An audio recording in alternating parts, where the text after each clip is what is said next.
We were all taught in school that governments in the United States have three branches: legislative, executive, and judicial. While Congress has given up much of its legislative power to executive agencies when it comes to commerce, the states have given up their power as well. Not to executive agencies in the government, but to two third-party actors that make up laws that the states merely adopt. These laws are called the Uniform Commercial Code. The Uniform Law Commission was formed in 1892 in part to create uniform commercial laws.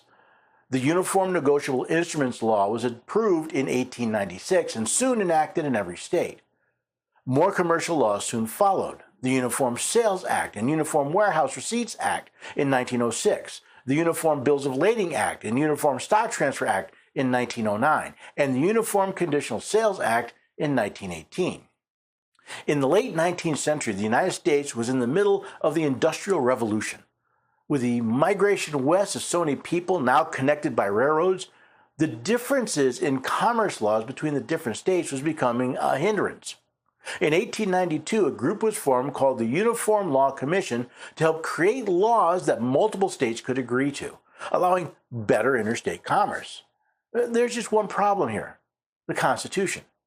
It delegates the power to Congress to regulate with foreign nations and among the several states and with the Indian tribes.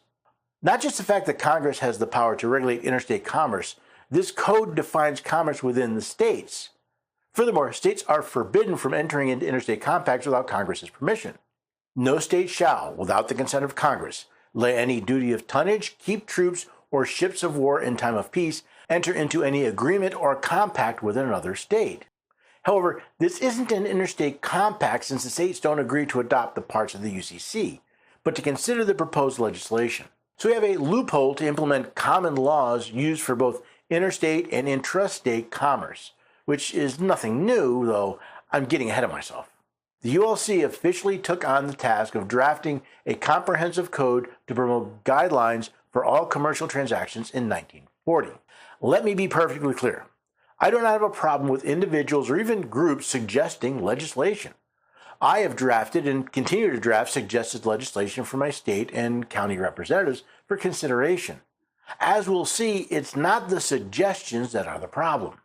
In 1942, the ULC and the American Law Institute joined in a partnership to put all the component commercial laws together in a comprehensive Uniform Commercial Code that was offered to the states for their consideration in 1951.